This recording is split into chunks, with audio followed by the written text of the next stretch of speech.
Hello guys, welcome back to my channel বন্ধু। তো আমি রয়েছি বন্দনা তোমাদের সাথে। তো ঘুম থেকে উঠেছি আজকে 8:15, কারণ রাত্রিবেলা একদম ঘুম হয় না। ঘুমটা ধরে ওই 3:30 4টার দিক থেকে ওই 8টা 8:30 অবধি।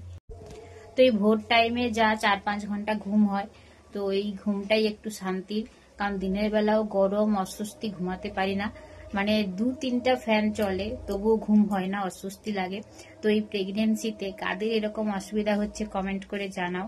তো আমার খাওয়া দাওয়া আর তেমন কোনো সমস্যা নেই, কিন্তু ঘুমটা খুব সমস্যা হচ্ছে এখন। তো এখন মুড়ি টুড়ি খেয়ে দিয়ে বসে আছি, আর আমার শাশুমা সব সবজি কেটে দিয়েছে, আমি রান্না করব। তার আগে একটু বাইরে বাতাস খেতে যাব, কারণ বাইরে খুব সুন্দর বাতাস দিচ্ছে।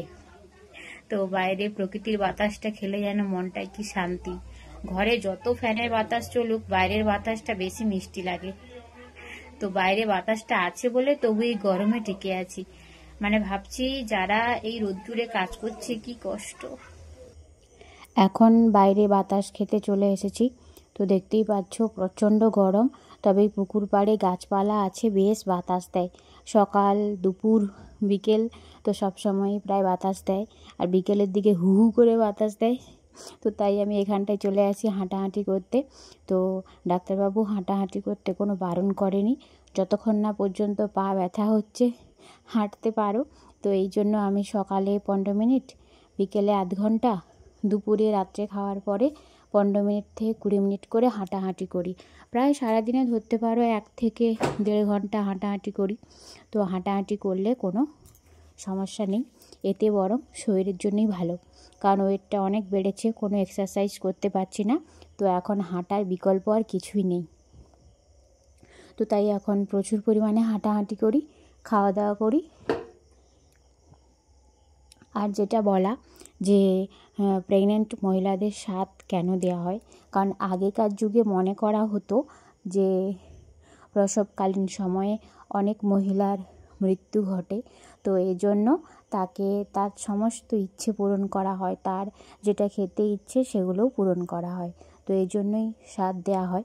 তবে আরেকটা বড় বিষয়, তবে কখন কবে 7 দেওয়া হবে, তো অমাবস্যা তিথি বা কৃষ্ণপক্ষে 7 দেওয়া হয় না।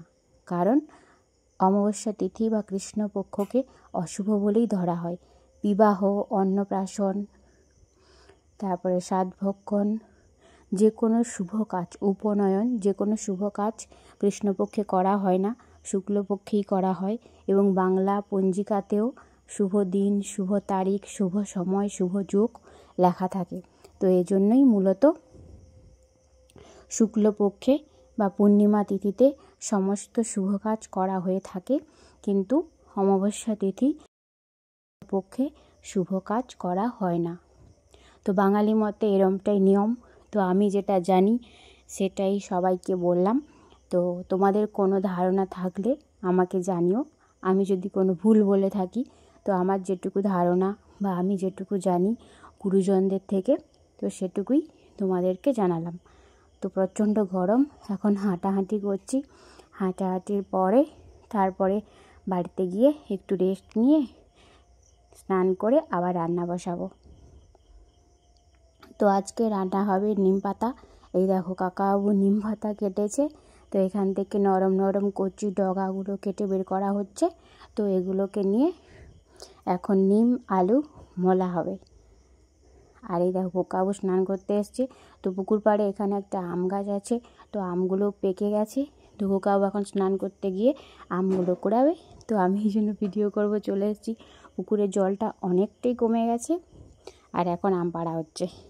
তো এই কয়েকটা আম মাত্র পড়েছে, তার মধ্যে পাখিও খেয়ে নিয়েছে। তো পাখিও খাবে আর মানুষও খাবে, তো সবাই মিলেই খাবো।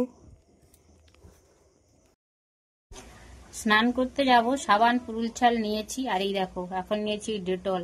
তো গামলার জলে 2-3 ফোঁটা ডেটল মিশিয়ে স্নান করছি, কারণ এত ঘামাচির হাত থেকে বাঁচার জন্য এখন ডেটল ব্যবহার করছি। বালতির জলে 2-3 ফোঁটা ডেটল। তো আজকে কি সবজি রান্না হবে চলো দেখাই। তো এখানে নিম পাতাটাকে ভালো করে কড়াইতে ভেজে নিচ্ছি। তো একদম মুচমুচে হয়ে গেলে তো আলু ভাতের সঙ্গে মলা হবে। শুকনো লঙ্কা সেদ্ধ করে, মানে শুকনো লঙ্কা ভেজেছি, আর নিম পাতাটাকে ভালো করে এখন ভাজা চলছে।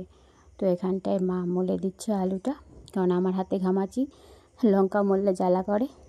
আর এখানে বেগুন ভাজা করেছি, আর রয়েছে কুমড়ো দিয়ে একটা ঘ্যাঁট, আর হচ্ছে ভেন্ডি চচ্চড়ি। নিম আলু মলা আর বেগুন ভাজা, ভেন্ডি চচ্চড়ি, এই হচ্ছে আজকে দুপুরের মেনু। আর সঙ্গে আছে বৈতালের ঘন্ট। তো বন্ধুরা, আজকের ভিডিওটা এখানে শেষ করছি। যদি কিছু ভালো লেগে থাকে একটা লাইক করো, শেয়ার করো আর সাবস্ক্রাইব করো বন্ধু, নতুন নতুন ভিডিও দেখার জন্য। তো কেমন লাগলো সবাই জানিও। সবাই ভালো থেকো, সুস্থ থেকো। টাটা।